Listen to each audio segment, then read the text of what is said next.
Me dijeron que un piloto nunca debía romper la formación, que una sola decisión impulsiva podía destruir una carrera construida durante años. Yo les creí, hasta aquella noche en que una tormenta cambió mi vida para siempre. Me llamo Valeria Cruz. Durante 12 años serví como piloto de rescate en la Guardia Costera del norte de Alaska. Había enfrentado mares congelados, montañas cubiertas de nieve y tormentas capaces de tragarse un helicóptero entero. Pero jamás imaginé que mi peor enemigo no sería el clima, sino las personas que llevaban el mismo uniforme que yo. Todo comenzó una noche de diciembre. El viento golpeaba el fuselaje, con tanta fuerza que cada vibración parecía anunciar el final del vuelo. La nieve cubría el horizonte y apenas podía distinguir el mar del cielo. Desde la base solo llegaban órdenes claras. Mantenga la formación. No se desvíe por ningún motivo.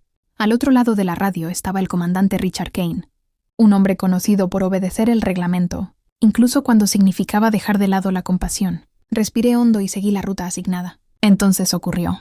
Entre el ruido de la estática apareció una señal muy débil. No era una llamada oficial. Sonaba como una transmisión improvisada. «Por favor, ¿hay alguien?» «Mi hijo».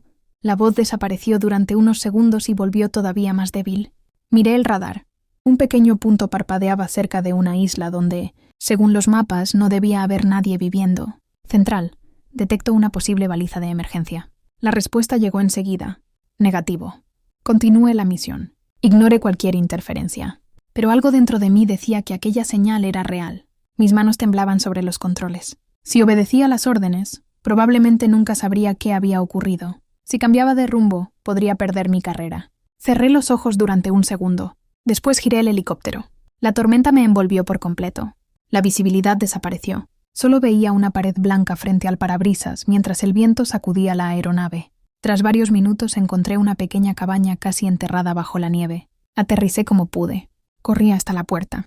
Dentro encontré a una mujer inconsciente abrazando a un niño de unos 8 años. La estufa estaba apagada y el frío era insoportable. El pequeño apenas podía mantener los ojos abiertos. Sin pensarlo 2 veces, me quité la chaqueta de vuelo y lo cubrí con ella. Él miró el parche donde estaba bordado mi apellido. «¿De verdad puedo quedármela?» Sonreí mientras lo levantaba en brazos. «Lo importante es que sigas respirando». Minutos después llegó el equipo de evacuación. Cuando regresé a la base ya era de madrugada. Richard Kane me esperaba en el hangar. No gritó. Solo me miró fijamente y dijo una frase que todavía recuerdo. «Acabas de cometer el peor error de tu carrera, teniente». En ese momento pensé que solo recibiría una sanción disciplinaria. No tenía idea de que aquel niño llevaba un apellido capaz de cambiar el destino de To. Al día siguiente la base parecía diferente. Nadie decía mi nombre. Pero todos hablaban de mí. Las conversaciones se detenían cuando entraba al comedor y las miradas me seguían, hasta que desaparecía por el pasillo. Nunca el silencio había sido tan pesado. A las 8 en punto recibí una orden para presentarme en la oficina del comandante, Richard Kane. Entré. Él permanecía de pie frente a la ventana, con las manos cruzadas detrás de la espalda. «Teniente Cruz, ¿entiende la gravedad de lo que hizo?» «Sí, señor». «Entonces explíqueme por qué rompió la formación». Respiré profundamente. «Porque alguien necesitaba ayuda». Kane soltó una risa breve, fría. «Las emociones no vuelan helicópteros. Las órdenes sí». Sin añadir una palabra más, deslizó un expediente sobre la mesa. «Queda suspendida de operaciones hasta nuevo aviso». Sentí un nudo en la garganta, pero firmé el documento. Sabía que discutir no cambiaría nada. Al salir de la oficina, un mecánico llamado Diego se acercó en voz baja. «Valeria, hiciste lo correcto». Antes de que pudiera responder, miró alrededor y se alejó rápidamente. En aquella base hasta mostrar apoyo parecía un delito. Esa misma tarde fui llamada a una reunión de evaluación. 3 oficiales revisaban los registros del vuelo. Uno de ellos levantó la vista. Según el radar, nunca existió una señal de emergencia. Fruncí el ceño. «Eso es imposible». «Yo la escuché». El oficial giró la pantalla hacia mí. El mapa aparecía completamente limpio. Ni una baliza, ni una desviación, ni rastro de la cabaña. Sentí un escalofrío recorrer mi espalda. Alguien había modificado los registros. Cuando terminó la reunión, regresé al hangar para recoger mis cosas. Mientras guardaba mi casco, vi a Kane salir del centro de comunicaciones con una memoria USB en la mano. Al notar que lo observaba, la escondió rápidamente en el bolsillo de su uniforme. Aquella imagen quedó grabada en mi mente. Esa noche no pude dormir. Decidí volver en secreto a la sala de sistemas. Usando un código antiguo logré acceder a una computadora de respaldo. Busqué el historial del radar. Durante unos segundos apareció un archivo marcado como registro original.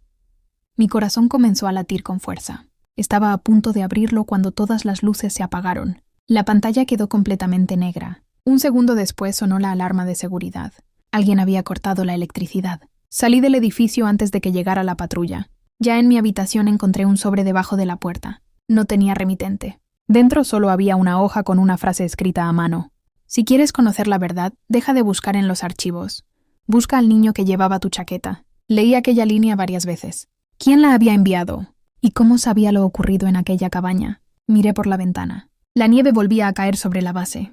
Por primera vez comprendí que aquello ya no era una simple investigación disciplinaria. Alguien estaba dispuesto a borrar toda evidencia de aquel rescate. Y yo acababa. La mañana siguiente, una orden oficial me obligó a presentarme ante la Junta de Investigación. El ambiente era helado.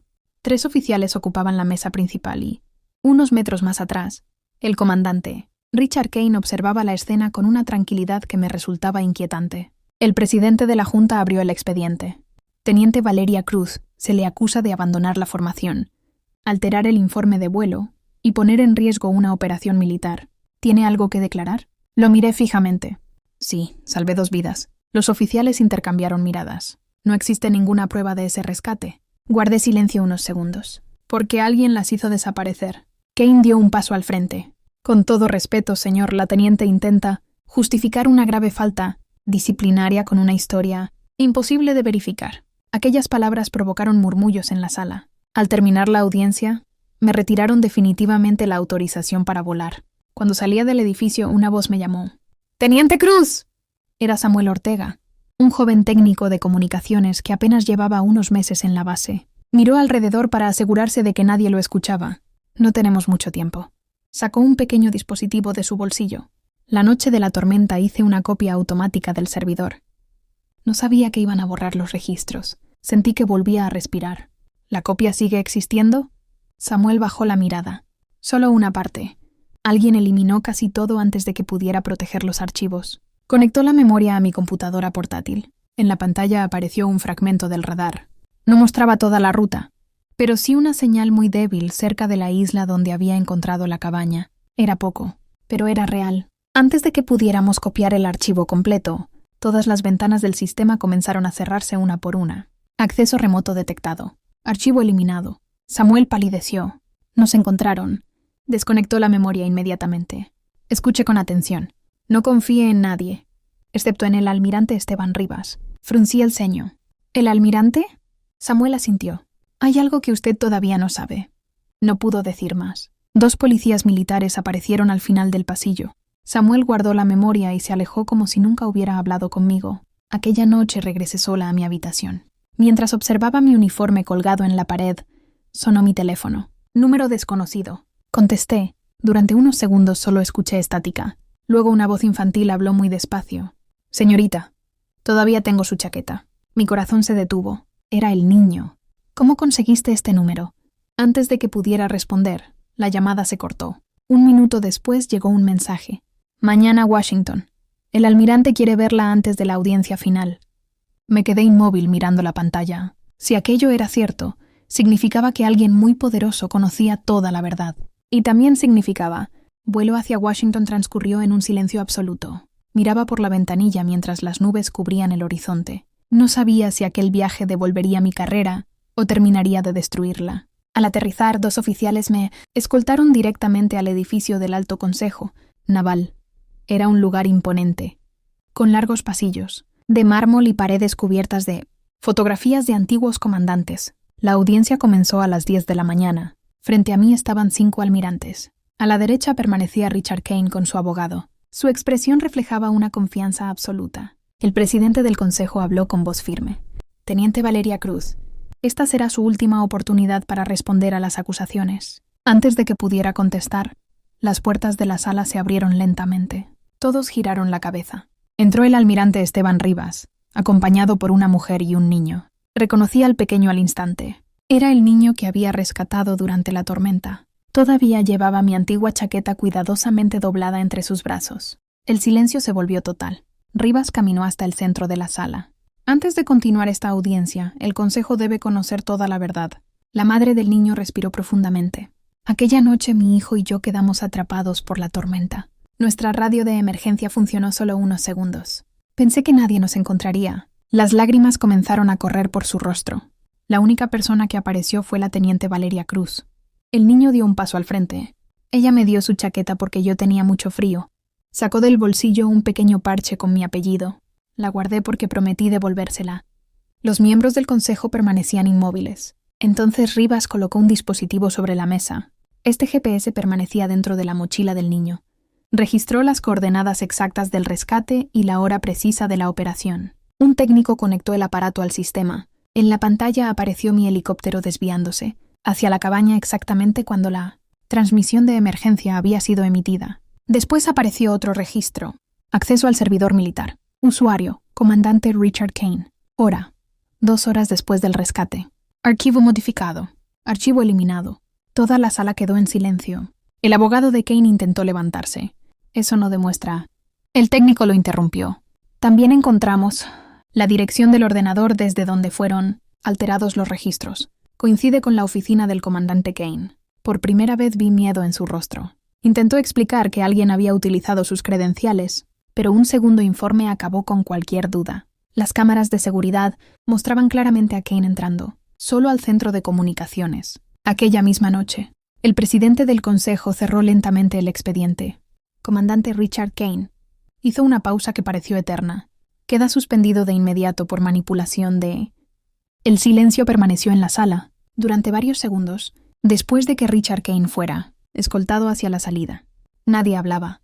Todos observaban el expediente abierto sobre la mesa, el mismo documento que durante semanas había intentado convertir una acción de valentía en un acto de desobediencia. El presidente del Consejo Naval respiró profundamente antes de pronunciar el veredicto.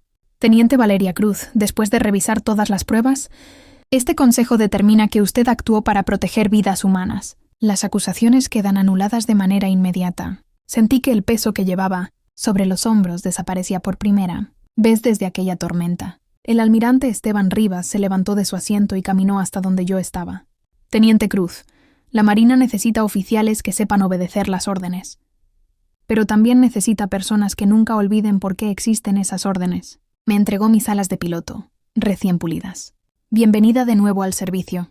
La recibí con las manos temblando, no por orgullo, sino porque entendí que la verdad, aunque tarde, siempre encuentra el camino.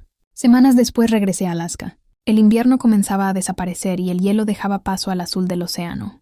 Mientras caminaba por la base, muchos de los compañeros que antes evitaban mirarme, ahora se acercaban para saludarme. Algunos pidieron perdón, otros simplemente bajaron la cabeza. Yo no guardaba rencor.